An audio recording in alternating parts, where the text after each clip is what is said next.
Good morning, my lovely students. My name is Zaripova Shakerjan, and I'm an English teacher of Urgenç State University. Our today's subject is language teaching and learning. As you know, it's our introduction lesson, and today I will try to introduce you with this lesson, with this course. So, what are you going to study during this semester? And I'll try to cover several questions regarding the whole course. So let's start. Today I will try to answer the questions: who does the learning and teaching? Of course, we will cover the questions about learners and teachers. As you know, the main characters of language is learner and teacher. And the second question is, what must the learner learn and teacher teach? Of course, when we talk about the language, we will cover communication within the language and how does learning take place. So how we learn, how we acquire second language, and how can a person ensure success in language learning. So in which ways we can have success in language learning. So when does a second language learning take place? Of course, we will cover the age and time, and within the cultural and linguistic situation or within artificial situation. We will continue with the questions, and later I will try to answer them. So why are learners attempting to acquire the second language? About their purposes. Of course, you know that when person starts to study some language, foreign language, they all have purpose. So try to how can I put it better? So please not forget that if you don't have the purpose to learn second language, please never learn that, because you will never achieve. So when the person tries to learn language, he or she must have purpose. So for example, to enter the university, to get a better job, to travel around the world. So you know it, I guess. And of course, are they motivated by the achievement of a successful career, by passing a foreign language requirement, by wishing to be identified closely with the culture and people of the target language? So they were additional statements regarding language learning. So let's continue. I will try with by giving definition to the word language. So here you can see several possible definitions to this term. Let me read them. So language is a system of communication which operates in communication and culture. It's essentially human, although possibly not limited to humans. It's acquired by all people in which the same way. Language and language learning both have universal characteristics. We will talk about characteristics later. And language is a set of arbitrary symbols which are primarily vocal or visual. Okay, let's continue with the fields of language, language study, relating to these definitions. So what about the learning? As you know, we're talking about language, and now I'll try to explain you what is learning and what's teaching. So as you see, there are given several statements regarding learning. So learning is acquiring or getting knowledge of a subject or a skill by study, experience, or instruction. Learning is acquiring or getting. So as you know, language learning is acquiring something. And please remember, it's not about yes, don't forget, please, it's not about only language, but it's about life, yeah? Okay, learning is retention of information or skill. Retention implies storage system, memory, cognitive organization.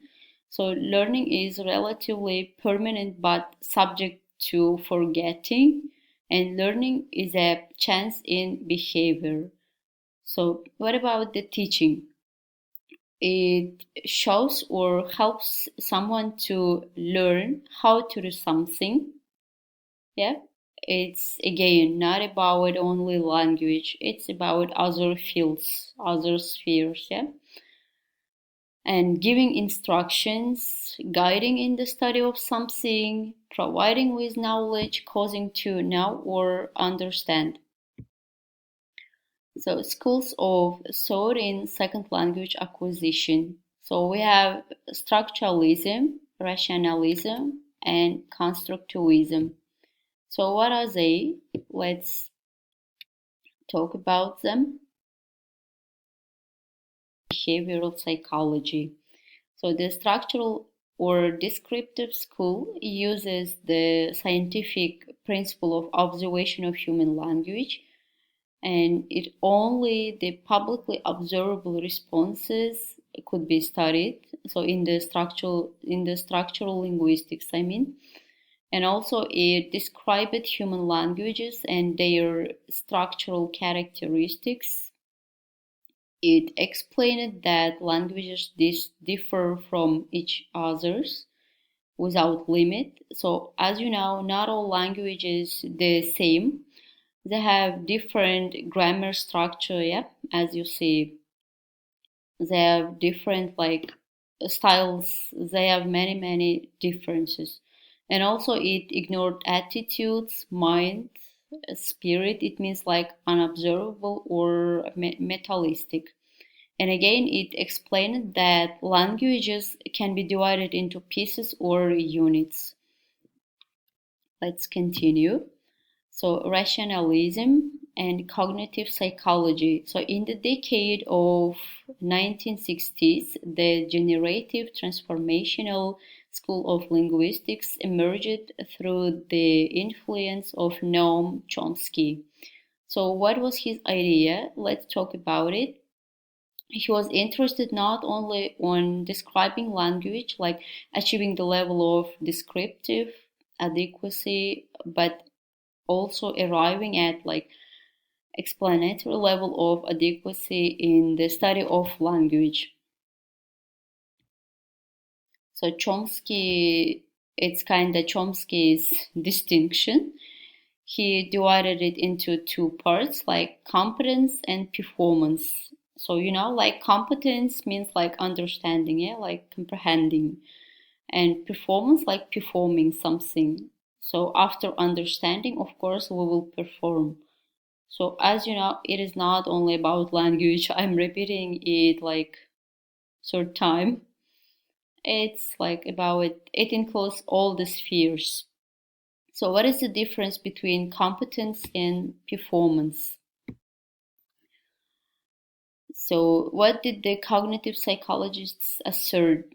Meaning, understanding, and knowing were important data for psychological study.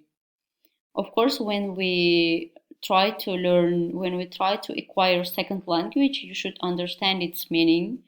You should understand it fully, and you should know what are you learning, and of course about its important data. So for example, if we take a language, we should know about its like let's take the grammar as an important data.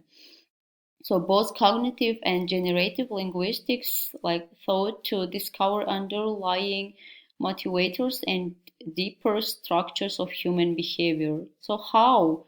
So how do you think how they like manage it to do it? By using a rational approach, of course.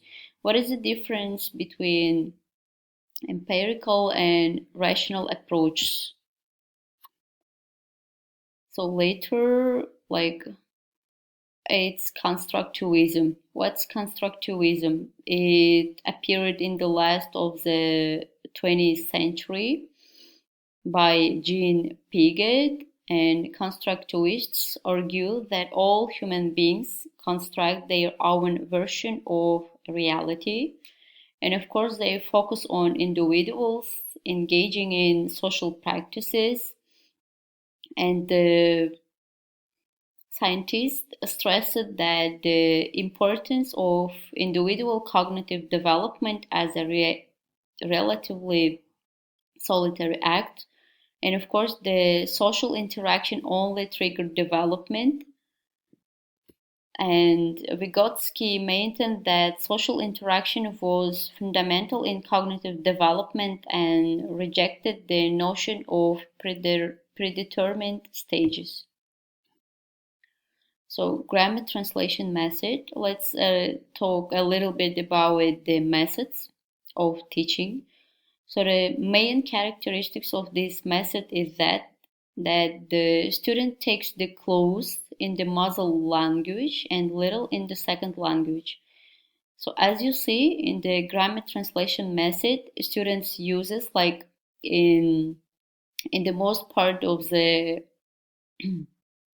class, he uses or she like uses mother tongue, and just a little bit tries to add some like, okay, let's call it like effects of second language, and the vocabulary taken as a list of individual words in grammar subject, like the learner learns how to put the words together. It focuses on the form of the word and the order of the sentence. So when I talk, like when I speak, the learner learns how to put the words together.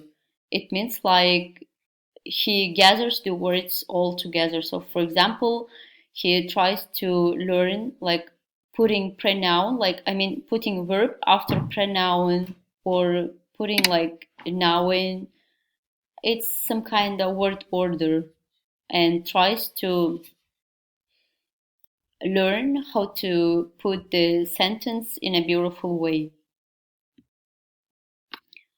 So let's continue. Long explanation of grammar. Of course, in this method, a teacher is class-centered and tries to explain the grammar rules in details.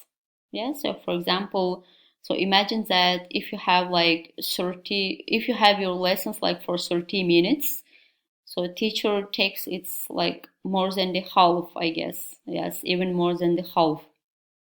Reading a difficult context, and little attention is paid to the content of texts. Yeah. So it means like reading a lot, but paying attention to its context like a little.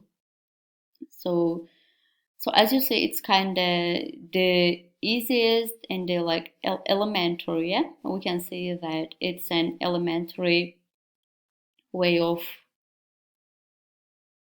teaching method, I mean. So there are like drills and exercises on translating from TL to the mother tongue. So how can you understand the drills and exercises on the translating from target language to the mother tongue? So as you know, when we translate something from our target language to mother tongue, it's a little bit easier. And I have explained to you that grammar translation method is a little bit kind of easier than the other methods. So for example, if we take the other method, like we try to do the translation like vice versa, yeah, from our mother tongue to target language. But here, like we do the opposite thing. We try to translate from our target language to mother tongue because it will be easier. And the last thing which I wanted to explain you is about like attention. So little attention is given to pronunciation. So as I have explained to you, here is the main like purpose of grammar translation method is it's kind of beginning